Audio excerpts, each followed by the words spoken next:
అందరికీ good evening అండి.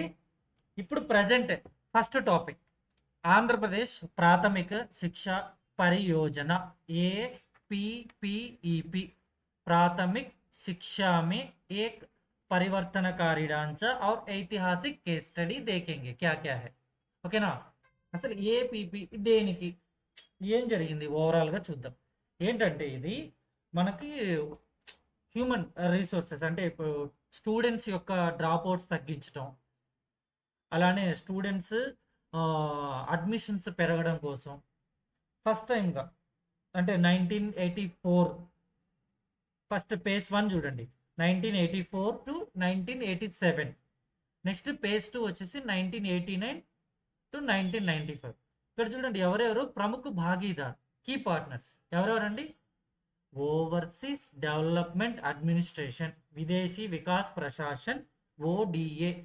మనకు ఒక్కొక్క సమయంలో ఓడిఏ ఫుల్ ఫామ్ ఏంటి, ఫస్ట్ ఎడ్యుకేషన్ పాయింట్ ఆఫ్ వ్యూలో క్వశ్చన్స్ వచ్చే ఛాన్స్ ఉంటుంది. సో మీరు వాటిపైన దృష్టి సారించండి.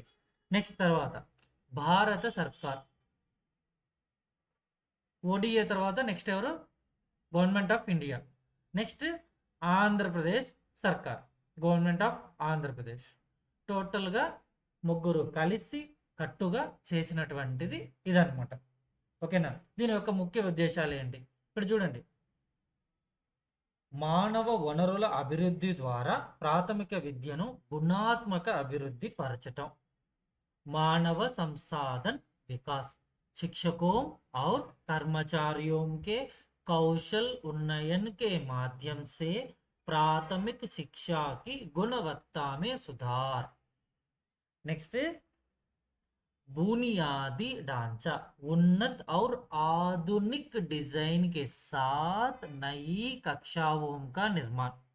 అంటే కొత్త కొత్త డిజైన్స్తో క్లాస్ రూమ్ చాలా student centred.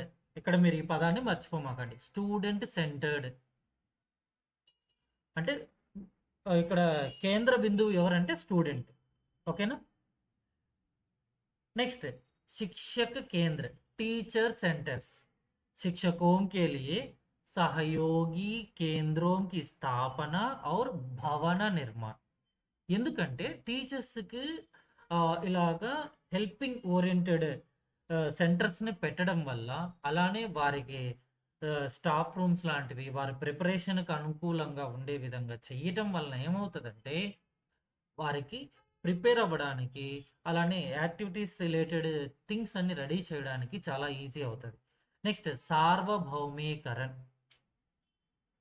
Universal enrolment are సార్వభౌమిక్ టహరావ్ అంటే యూనివర్సల్ రిటెన్షన్. ఇక్కడ మనకి డ్రాప్ అవుట్స్ లేకుండా ఎన్రోల్మెంట్ పెరగడానికి. ఇవన్నీ ఇప్పుడు మనం గమనించినట్టయితే గవర్నమెంట్ స్కూల్స్లో దాదాపుగా అడ్మిషన్స్ పెరగడానికి ఎలాంటి చర్యలు తీసుకోవాలో అవన్నీ గవర్నమెంట్ తీసుకుంటున్నారనమాట కదా, మీకు తెలిసిన విషయమే అది.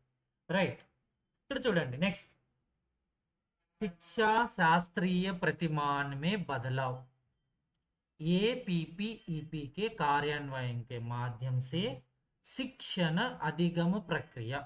ఏంటి शिक्षण अधिगम प्रक्रिया, टीचिंग लर्निंग प्रोसेस को पूरी तरह से बदल दिया है. పూర్తిగా చేంజ్ చేశారు. ఏం చేంజెస్ చేశారు ఇక్కడ? ఛాత్ర కేంద్రిత నేను చెప్పాక, స్టూడెంట్ సెంటర్డ్, నెక్స్ట్ గతివిధి ఆధారిత్, యాక్టివిటీ బేస్డ్. ఏంటండి? Activity based. ఫస్ట్ థింగ్, నార్మల్గా ఉన్నటువంటి టీచింగ్ మెథడ్స్ని మనకు ఇక్కడికి వచ్చిన తర్వాత స్టూడెంట్ సెంటర్డ్ అనగా ఛాత్ర కేంద్రిత్, నెక్స్ట్ గతివిధి ఆధారిత్, యాక్టివిటీ బేస్డ్. నెక్స్ట్ మొత్తముగా 6 ఫార్ములాస్ ఉన్నాయి. వీటిని మన తెలుగు అకాడమీ పుస్తకంలో 6 సూత్రాలుగా చెప్పబడినవి. మొదటిది ఏంటి? సీక్నేకి గతివిధియ. మొదటిది సీక్నేకి గతివిధియ, లర్నింగ్ యాక్టివిటీస్. సెకండ్ వన్ అనుభవ సే సీఖనా, experiential learning. Next third one कार्य का विकास, वर्क डेवलपमेंट. नेक्स्ट ఏంటి? कार्य का विकास, वर्क डेवलपमेंट. फोर्थ पॉइंट వ్యక్తిగత భిన్నతాయే అనగా ఇండివిజువల్ డిఫరెన్సెస్. నెక్స్ట్ స్థానీయ పరివేష్, లోకల్ ఎన్వైర్మెంట్స్, తర్వాత ఆకర్షక కక్ష, అట్రాక్టివ్ క్లాస్ రూమ్. మీకు కూడా as it is Telugu academy పుస్తకంలో ఉన్నటువంటి పేజ్ని తీసుకొని వచ్చి మీకు క్లాస్ చెప్తే అట్రాక్టివ్గా ఉంటుందా? ఉండదు. యు ఫీల్ ఈ మాత్రం మేము పుస్తకం చూసి చదివేస్తాం కదా సార్ అనే ఫీల్ వస్తుంది. సో అట్రాక్టివ్ సెషన్ ఉండాలి. మనము పిల్లలకి చెప్తున్నప్పుడు అట్రాక్టివ్ క్లాస్ రూమ్ డిజైన్ చేయడానికి కావాల్సిన బాధ్యతలన్నీ మనం తీసుకోవాల్సి ఉంటుంది. రైట్. నెక్స్ట్ ఇక్కడ చూడండి ఏంటి, సీక్నేకి గతివిధియా బనానా అంటే నేర్చుకోవడానికి యాక్టివిటీస్ని. ఈ పని అంతా ఎవరిది? టీచర్స్దే కదా. శిక్షణ్ కో నిష్కిద్ శ్రవణ్ సే హటాకర్ అంటే నేను చెప్తున్నాను మీరు వింటున్నారు, నేను చెప్తున్నాను మీరు వింటున్నారు అలాగా కాకుండా పిల్లలకి सक्रिय भागीदार में बदलना। छात्रों के लिए ऐसी गतिविधियां डिजाइन करना जो उन्हें सीधे तौर पर जोड़ती है అంటే వారికి డైరెక్ట్ కనెక్షన్స్ ఉండేలాగా ఉండాలన్నమాట. నేను తీసుకువెళ్ళేసి 10th క్లాస్ లెసన్ని 6th క్లాస్ పిల్లవాడికి చెప్తే దాన్ని ఎంత నేను యాక్టివిటీ బేస్డ్లో చెప్పాలనుకున్నా అది కాస్త మోసం అయిపోద్ది. రైట్. సో వారికి డైరెక్ట్గా కనెక్టివిటీ రిలేటెడ్గా ఉండాలి. నెక్స్ట్ సిద్ధాంత్ 2 అనుభవ కే మాధ్యం సే సీఖనా. అనుభవాల మాధ్యం ద్వారా వాళ్ళు నేర్చుకోవడం. సైద్ధాంతిక్ జ్ఞాన్ కే బజాయ్ ప్రత్యక్ష అనుభవం, లెర్నింగ్ త్రో ఎక్స్పీరియన్సెస్, డైరెక్ట్గా వారు ప్రత్యక్షంగా అనుభవిస్తూ నేర్చుకోవటం. लर्निंग थ्रो एक्सपीरियंसेस, प्रत्यक्ष अनुभव पर जोर देना जिससे अवधारणाएं अधिक स्पष्ट और స్థాయి बनती है. అంటే ఏవైతే మనం నేర్పించాలనుకుంటున్నామో వాటి విషయంలో వారు చాలా పర్మనెంట్గా గుర్తుండిపోయే విధముగా నేర్చుకుంటారనమాట. ఓకేనా. నెక్స్ట్ సిద్ధాంత్ 3 कार्य का समग्र विकास. कक्षा में व्यक्तिगत, इंडिविजुअल, समूह, ग्रुप और संपूर्ण कक्षा आई मीन होल क्लास के कार्यों का संतुलित विकास करना. అంటే ఇక్కడ యాక్టివిటీస్ చేస్తున్నప్పుడు ఒక్కొక్క పిల్లవాళ్ళు గ్రూప్లా చేసేటప్పుడు ఒకలాగా ఉంటుంది, నెక్స్ట్ ఇండివిజువల్గా వారు చేస్తున్నప్పుడు ఒకలాగా ఉంటుంది. సో వీటన్నింటినీ డెవలప్ చేయాల్సి ఉంటుంది. మనం ఏమనుకుంటాం, ట్రైనింగ్ సెంటర్స్లో కొన్ని నేర్పించేసి ఉంటారు, వాటిని స్టూడెంట్స్కి ఇంప్లిమెంట్ చేయాలి. అలా కాదండి. ఇండివిజువల్ డిఫరెన్సెస్ని కూడా మనం చూడాలి. इंडिविजुअल डिफरेंसेस व्यक्तिगत भिन्नताओं के लिए अवसर. प्रत्येक छात्र की सीखने की गति और शैली अलग होते हैं. ఇక్కడ सीखने की गति और शैली అనగా అవును సార్, కొంతమంది స్లో లెర్నర్స్ ఉంటారు, కొంతమంది ఫాస్ట్ లెర్నర్స్ ఉంటారు, కొంతమంది మీడియం లెర్నర్స్ ఉంటారు. అది కాదండి. సీక్నేకి గతి ఔర్ శైలి అంటే వారి యొక్క విధి విధానాలు. ఒక టాపిక్ని ఒక పిల్లవాడు పిక్చర్ని చూసి మాత్రమే బాగా అర్థం చేసుకోగలడు, మరి ఒక పిల్లవాడు రాయటం ఎక్కువ చేయడం వల్ల మాత్రమే నేర్చుకోగలడు, మరొక పిల్లవాడు జస్ట్ డ్రాయింగ్ బాగా వేసి తన యొక్క టాలెంట్ని వ్యక్తపరచగలడు. మనం ఒక లెసన్ చెప్పినట్టయితే ఒక పిల్లవాడు డిఫరెంట్గా చేస్తాడనమాట. నేను ఒకసారి ఫేస్ చేశాను. అదేంటంటే ఒక స్టూడెంట్కి ఆమ్లేలో ఆమ్ అనే లెసన్ అలాగా వారికి చెప్తే దాని తర్వాత యాక్టివిటీ అనగా ఒక డ్రాయింగ్ వేయండి అని మ్యాంగో చెప్తే తను డిజైనింగ్ తన ఫ్యూచర్లో థాట్ అంట. సో తను ఏం చేశాడంటే మామిడి చెట్టు బొమ్మ వేశాడు, బట్ కానీ మ్యాంగోస్ అని వరుసగా ఇప్పుడు ఎలాగా లేడీస్ కానీ మనం ఇట్లాగా చైన్ వేసుకుంటాం కదా ఆ మోడల్లో వేశాడు. ఏంట్రా మామిడి పనులు ఇలా చేసామంటే why we need to think only mangoes ఇట్లాగా ఎందుకుంటాయి సార్, నేను కొంచెం డిఫరెంట్గా ఆలోచించాను అన్నాడు. ఎందుకంటే నాకు ఇట్లాగా ఫ్యాషన్గా రెడీ చేయడం ఇష్టం అన్నాడు. సో అక్కడ ఆ అబ్బాయికి మామిడి పండు గురించి తెలిసిపోయింది, తర్వాత ఆ లెసన్ ఏంటో అర్థం అయిపోయింది, బట్ కానీ is thinking is expressing feelings it will be different, individual differences. అలాంటి సందర్భంలో మనం తిట్టడము ఇలా ఎందుకు చేసామని అంటే అది కష్టమైన పని. సో ఐడెంటిఫై చేయాలి, इंडिविजुअल डिफरेंसेस को पहचानना और उनके अनुसार अवसर प्रदान करना. అలా కాకుండా నేను ఇమ్మీడియట్‌గా అప్పుడే తిట్టేసి ఉంటే వాడు కష్టపడతాడు. నెక్స్ట్ టైము వాడి యొక్క క్రియేటివిటీ అస్సలు బయటకి చూపించడనమాట. నెక్స్ట్ టైంలో క్రియేటివిటీ అస్సలు బయటకి చూపించడు.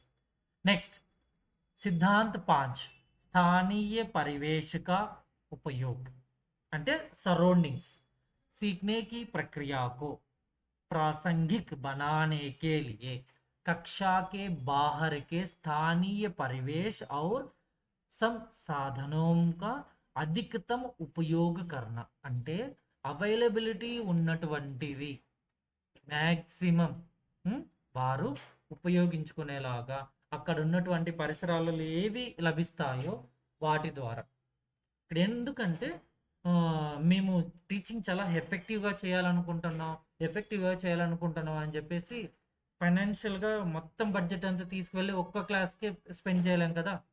సో సరౌండింగ్స్లో ఉన్నటువంటి థింగ్స్ అన్నిటిని తీసేసుకోవడం వాటి ద్వారా కూడా ఫైనల్గా సిద్ధాంత్ 6 ఆకర్షక్ కక్షాక నిర్మాణం రంగురంగులుగా క్లాస్ కనిపించడం. ఇది ఒకానొక క్లాస్కి అనుగుణంగా దీని యొక్క డిజైన్ అనేది మారుతుంది క్లాస్ని బట్టి. ఓకేనా, ప్రైమరీ సెక్టార్ అనుకోండి ఎక్కువ డ్రాయింగ్స్ ఉంటాయి, మిడిల్ స్కూల్ లెవెల్ అనుకోండి కొంచెం డ్రాయింగ్స్ తగ్గుతాయి, రైటింగ్ స్కిల్స్ రిలేటెడ్ పెరుగుతాయి. కొంచెం సీనియర్ 9th 10th పిల్లలకైతే మ్యాక్సిమం అన్ని థియరీ బేస్డ్ ఉంటాయి, అన్ని సంథింగ్ డిఫరెంట్గా मैक्सिमम लेखन कौशल रिलेटेड ఉంటాయి.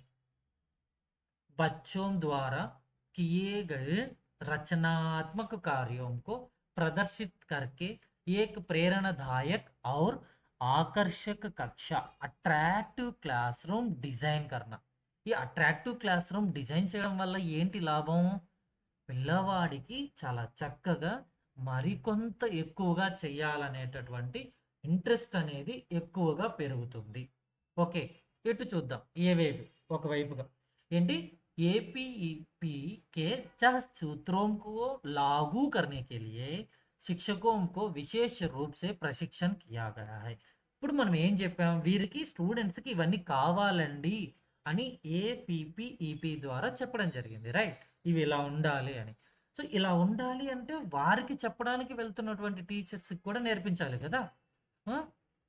ఇక్కడ ఏంటంటే ఈ విషయాలన్నీ బాగా దాదాపుగా 4 मुख्य विषयों के लिए विशेष गतिविधि आधारित शिक्षण विधियों को अंतर्गत प्रशिक्षण देना అంటే యాక్టివిటీ బేస్డ్ అన్ని వారికి నేర్పించగలగాలన్నమాట. అంటే పిల్లల దగ్గరికి వెళ్ళి వారు ఇంప్లిమెంట్ చేయాలి కదా. సో దానికోసం నెక్స్ట్ శిక్షణ సామాగ్రి कक्षा में उपयोग की जाने वाली उपयुक्त शिक्षण सामग्री के चयन और उपयोग का व्यावहारिक ज्ञान అంటే ఆ థింగ్స్ ఏవైతే ఉంటాయో వాటిని ఎలా యూజ్ చేయాలి ఏంటి అనే వాటిపైన కూడా చాలా సహజంగానే వారికి ప్రాక్టీస్ చేయించడం. వ్యావహారిక మూల్యాంకన్ బిహేవియరల్ పాయింట్ ఆఫ్ వ్యూలో వారు ఎలాగ వీటన్నిటిని ఎలా యూజ్ చేస్తున్నారు. రటంత్ పరీక్షకే బజాయ్ అంటే రోట్ లెర్నింగ్ అంటే వారు కంఠస్థం చేసి నేర్చుకున్న విషయాలని పరీక్ష అలానే రాయడం. అవి కాకుండా ఛాత్రోంకి ప్రగతి మాప్నే కే లియే వ్యావహారిక మూల్యాంకన్ ప్రాక్టికల్ ఎవాల్యుయేషన్ మెథడ్స్ ఫాలో అవ్వడం అనమాట. ఇక్కడ ఏంటి మనం చెప్పాం యాక్టివిటీ బేస్డ్ అని ఇప్పుడే చెప్పాం. సో కాబట్టి యాక్టివిటీ బేస్డ్ అంటున్నప్పుడు ఆటోమేటిక్గా ప్రాక్టికల్ ఎవాల్యుయేషన్ మెథడ్స్నే ఫాలో అవ్వాలి కదా. సో ఎందుకంటే they are doing activity, right? So దీనికోసం అని. నెక్స్ట్ ఇక్కడ చూడండి కార్య యాక్షన్ అతిరిక్త కక్షావంక నిర్మాణం. ఇక్కడ ఏంటంటే లేకపోతే ఒకవేళ యాక్టివిటీస్ లేకపోతే ఒకలాగా ఉంటుంది, యాక్టివిటీస్ ఉంటాయి అవుట్కమ్ ఎలా ఉంటుంది. शिक्षकों बेहतर कक्षा प्रबंधन क्लासरूम मैनेजमेंट के लिए अधिक और व्यवस्थित స్థాన్ ప్రాప్త హువా. ఇక్కడ ఏంటంటే యాక్టివిటీస్ యాక్షన్ రూపంలో వారు చేస్తున్నప్పుడు మ్యాక్సిమం క్లాస్ని హ్యాండిల్ చేయాలనేటటువంటి పరిస్థితి అనేది పెద్దగా రాదు, కష్టతరంగా ఉండదు. మహా అయితే వారు సార్ నాకు ఇది ఏంటో పని చేయట్లేదు సార్, దీన్ని నేను ఎలా యూజ్ చేయాలి, దీని ద్వారా నేను ఎలా ఎంగేజ్ అవ్వాలంటే టైం స్పెండింగ్ వారు వాటిపైన ఎక్కువ చూస్తారు. సో అలాగ కూర్చొని ఎక్కువ అల్లరి చేసే ఛాన్సెస్ ఉండవు. నెక్స్ట్ హర్ స్కూల్ और शिक्षक को प्रत्यक्ष धन आवंट అంటే ఆల్రెడీ మనకు వాటికి రిలేటెడ్ థింగ్స్ ఆ స్కూల్లో క్లాస్ రూమ్‌లో కానీ, ఒక యాక్టివిటీ రూమ్‌లో కానీ ఉన్నట్టయితే, వారు సెపరేట్‌గా కొనాల్సిన అవసరం ఉండేది కాదు. ఒకప్పట్లో ట్రైనింగ్ చేసేటప్పుడైనా సరే హెవీగా మనీ గ్యాదర్ చేసి పెట్టుకొని, వాటితో టీఎల్ఎమ్స్ రెడీ చేసుకొని వెళ్ళాల్సి ఉండేది. సో, అవి కొద్ది కొద్దిగా తగ్గిపోయాయి. ఎందుకంటే స్కూల్స్‌కి వచ్చేస్తున్నాయి. ఏ థింగ్స్ యూజ్ చేయాలి, యాక్టివిటీ బేస్డ్ చేయాలనుకుంటే ఏ टीएलएम्स యూజ్ చేయాలని మాక్సిమం వచ్చేస్తున్నాయి. అవి కాకుండా కొంచెం ఎక్స్‌ట్రాగా తీసేసుకుంటున్నారు. दैनिक शिक्षण अधिगम प्रक्रिया के लिए आवश्यक शिक्षण सामग्री की आसान और నిరంతర ఉపలబ్ధత సునిశ్చిత हुई है. ఇక్కడేంటంటే నిరంతరంగా ఉంటాయి. మొత్తం అన్ని అవైలబిలిటీ ఉంటాయి కాబట్టి. నెక్స్ట్ शिक्षक केंद्रों का निर्माण और नियमित बैठकों से అవుట్‌కమ్ क्या होते हैं? అంటే టీచర్స్ అందరూ కలిసి కూర్చొని నెక్స్ట్ ఏం చేయాలి? ఏంటి వర్క్‌షాప్స్ అనేవి ఉంటాయి కదండీ! Even government next top most schools, private సెక్టార్స్‌లో కూడా వారు వర్క్‌షాప్స్ కండక్ట్ చేస్తుంటారు. గవర్నమెంట్ ఉంటది. వాళ్ళు కండక్ట్ చేస్తుంటారు. దాని యొక్క ఉద్దేశ్యం ఏంటంటే शिक्षकों ने साथ मिलकर योजनाएँ बनाई और चर्चा की जिससे उनकी पेशेवर क्षमता प्रोफेशनल కాంపిటెన్సీ में అభూతపూర్వ వృద్ధి हुई है. ఇక్కడేంటంటే ఇలాగ చేయటం వల్ల ఒక టీచర్ దగ్గర ఒక విషయం పైన మంచి టాలెంట్ ఉంటది. మరొక టీచర్ దగ్గర అది లేకపోవచ్చు. సో, గా ఉన్నప్పుడు బాగా నేర్చేసుకుంటారనమాట. నెక్స్ట్ సేవాకాలీన్ శిక్షక్ ప్రశిక్షణ్, ఇన్ సర్వీస్ ట్రైనింగ్స్. అంటే సర్వీస్‌లో ఉన్న వారికి కూడా మరలా ట్రైనింగ్స్ ఇవ్వటం. ఎందుకంటే అప్‌డేటెడ్ అవ్వాలి. ఇప్పుడున్న ఎవ్రీ ట్రెండ్ స్టూడెంట్స్‌కి తగ్గట్టుగా. డిజిటలైజేషన్, డిజిటల్ స్క్రీన్స్ యూజ్ చేయడం. దీనివల్ల शिक्षकों ने कक्षा में गतिविधि आधारित और बाल केंद्रित शिक्षा को गहराई गहराई से समझा और సఫలతాపూర్వక్ లాగు కియా. వీటి వల్ల అవుట్‌కమ్ ఏమవుద్దనంటే వారికి అప్‌డేటెడ్‌గా ఇన్ సర్వీస్‌లో ఉన్నప్పటికి కూడా ట్రైనింగ్స్ ఇచ్చినట్టయితే వారికి దాదాపుగా చ ఇదేంటి స్టూడెంట్ సెంటర్డ్ నాలెడ్జ్ విషయంలో మంచిగా యూజ్ అవుతదనమాట. ఓకేనా? రైట్. నెక్స్ట్ ఆహ్, ఏపీఈపీ ఓవరాల్ ఫైనలైజేషన్ ఏపీపీఈపీ గురించి. ఆంధ్రప్రదేశ్ ప్రాథమిక శిక్షా పరియోజన కేవల్ బునియాदी ढांचे का विकास नहीं थी. కేవలం ఏదో ఫౌండేషన్ బేస్డ్‌లోనే అవి మాత్రం డెవలప్ చేయడం కాదు. బల్కి यह शिक्षा शास्त्र का एक संपूर्ण पुनर्जागरण था. शिक्षक प्रशिक्षण सीधे वित्त पोषण और सह गतिविधि आधारित सिद्धांतों को जोड़कर एपीपीईपी ने यह साबित किया कि कैसे एक प्रणालीगत दृष्टिकोण रटंत विद्या को हटाकर అంటే रोट लर्निंग्स వీటన్నిటిని పక్కన పెట్టేసి कक्षाओं को जीवांत का बाल केंद्रित और अनुभव आधारित शिक्षण కేంద్రం మే బదల్ సక్తా హై. ఇక్కడ ఏంటంటే ఎక్స్‌పీరియన్షియల్ బేస్డ్. సో, మీకు ఓవరాల్‌గా అర్థమైంది ఏంటి? ఎక్స్‌పీరియన్షియల్ బేస్డ్ థింగ్స్ అనేవి చాలా అవసరం. యాక్టివిటీ బేస్డ్ ఎక్కువ ఉంటది అని. ఓకేనా? రైట్. Thank you.